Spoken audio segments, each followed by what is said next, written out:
Bonjour Manouya, aujourd'hui je reçois une fois de plus Isabelle Balland qui vient nous présenter Martine. cette fois-ci de quoi se lécher les babines. Oui, c'est le guide Maytay, le guide des restaurants et des recettes du Fénois. Oui, parce qu'il y a des recettes, il n'y a pas que des restaurants. Non, il y a d'abord le cœur de métier pour Guide Maytay, c'est de mettre à jour la liste des restaurants avec toutes leurs coordonnées à jour et toutes les infos qui sont utiles. Ce qui est bien, c'est savoir par exemple ceux qui sont ouverts le dimanche. Oui, soir, parce que et puis ceux qui prennent la carte American Express, ceux important. qui ont un parking à proximité, etc., etc.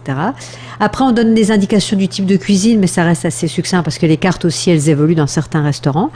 Mais en tout cas, pour ceux qui arrivent aussi, il y a une carte qui permet de savoir où se trouve le restaurant à Papeete ou autour de l'île.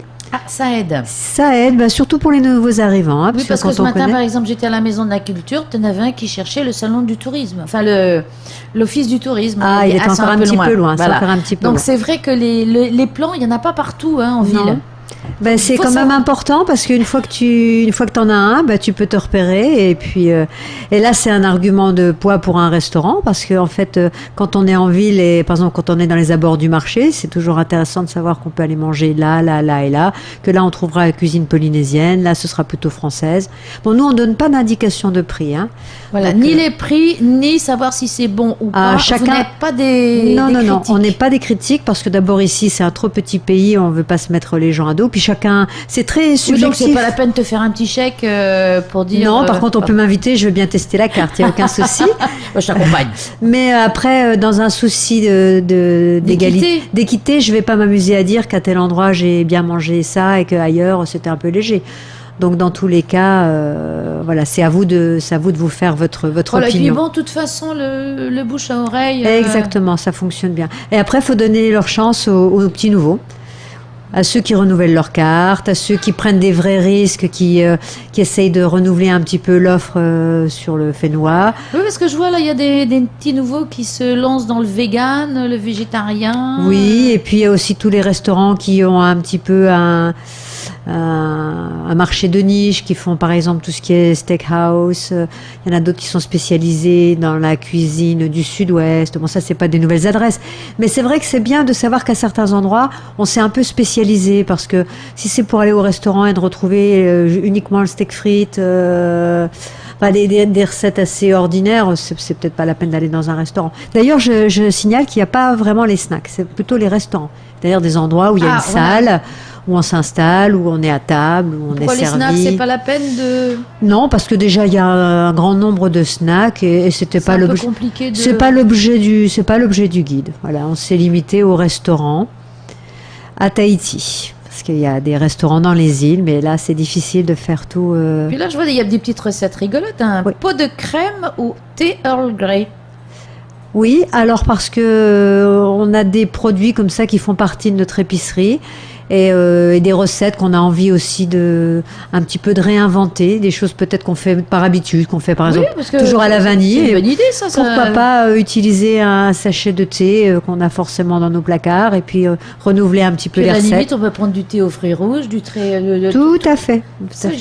Et après, il y a aussi des recettes qui exploitent des produits locaux. L'année dernière, par exemple, j'avais fait un dossier de recettes sur les légumes feuilles. Et cette année, j'ai poursuivi en faisant les légumes racines. Et alors, c'est toi qui tu testes ou tu cherches? Il y a certaines recettes que j'ai testées, pas toutes.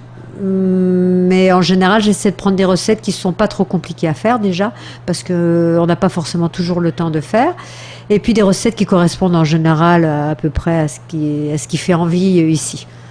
Et puis avec des ingrédients qu'on trouve. Par exemple, alors une petite... Au pifomètre, écoute, tu peux aller prendre glace la à l'igname, par recette exemple. Glace à l'igname, voilà, tout à fait.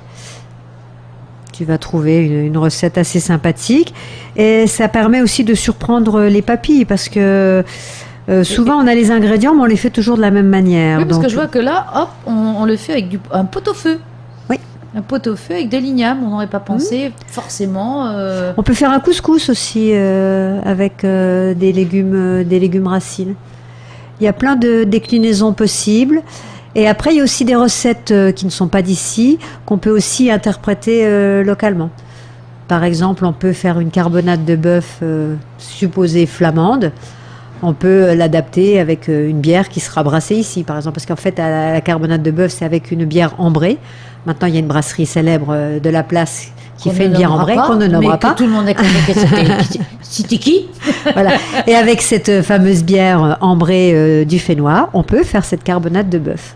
D'accord, donc voilà, on peut se plonger. D'ailleurs, c'est un petit guide qui est pas très gros, donc on peut se l'emporter, le glisser dans le sac. C'est un petit guide annuel qui a comme vocation première donc de lister les restaurants, donner des indications et puis après de donner des repères. Bien évidemment, c'est pas un dictionnaire, hein, mais après il y a à la fois des recettes gourmandes. C'est-à-dire que là, on fait pas forcément attention aux calories, il y a de la crème, du lait de coco, du sucre, des fois, il faut bien du beurre. Et puis, il y a des recettes plutôt healthy, avec des smoothies, avec des fruits, des légumes. Puis bon, je vois un velouté de patates douces quand il fait un peu frais, avec des patates douces, poireaux, lait de coco, un peu de curry. Voilà, ben là, tu nous fais envie. Alors, du goûter, je sais pas trop. Tu veux pas regarder plutôt du côté des desserts? Ah, moi, j'aime bien. Il y a la muffin à la patate douce. Oui.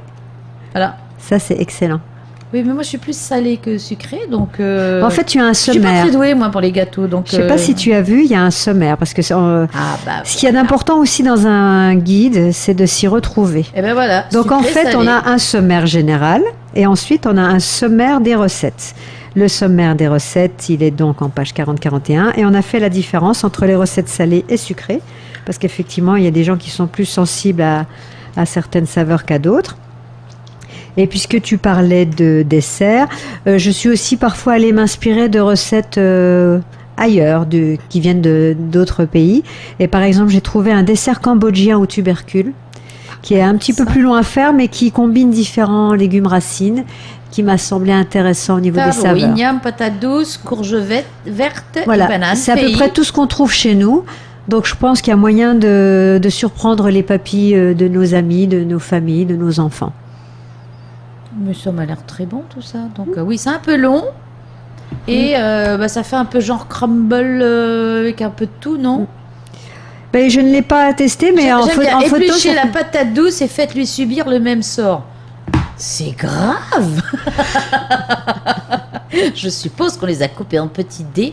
Oui, si tu lis qu'une partie de recette, c'est comme si tu donnes la moitié d'une interview sortie de son contexte. On a fait subir le même sort à la patate douce, mon Dieu, quelle horreur. Voilà. Tu vas avoir les véganes sur le dos. Oui. Ah, mais de toute façon, je ne prends pas parti. C'est-à-dire que quels que soient mes choix... D'ailleurs, je ne suis pas encore végane. Je suis flexitarien, donc ça veut dire que justement, ça s'adapte.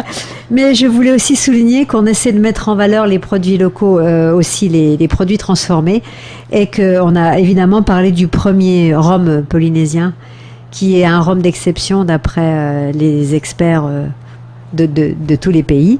Et on a même mis en page quelques recettes qui sont très alléchantes. Évidemment, il faut les boire avec modération, mais il y a par exemple un Vanilla Tea Punch ou un Blue Manao et un Original Mai Tai.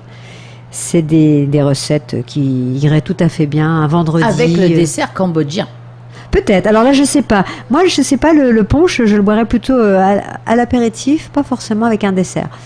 Non, mais on peut prendre un petit bout de dessert à l'apéro. Ouais. Moi aussi, je suis flexible, ce qui fait que... Voilà. Mais parce que tu vas donner faim maintenant. Hein. C'est pas très malin, ça. Hein. Ça a l'air très, très, très tentant. Mais merci, Isabelle. Encore un bel ouvrage. Et puis des photos qui font envie. Hein. C'est sûr qu'à la radio on les voit pas. Alors c'est un petit magazine format A5, donc Guide Mai Tai numéro 14, qu'on trouve en point presse à un tout petit prix de 500 francs. Et je vous invite à l'acheter bien sûr, mais on peut aussi le feuilleter sur notre site creaprint.pf. Il est disponible chez nos partenaires et on peut aussi suivre la page Facebook où je partage au compte-gouttes quelques recettes, quelques astuces, quelques bons plans. Merci beaucoup. Merci à toi, Martine.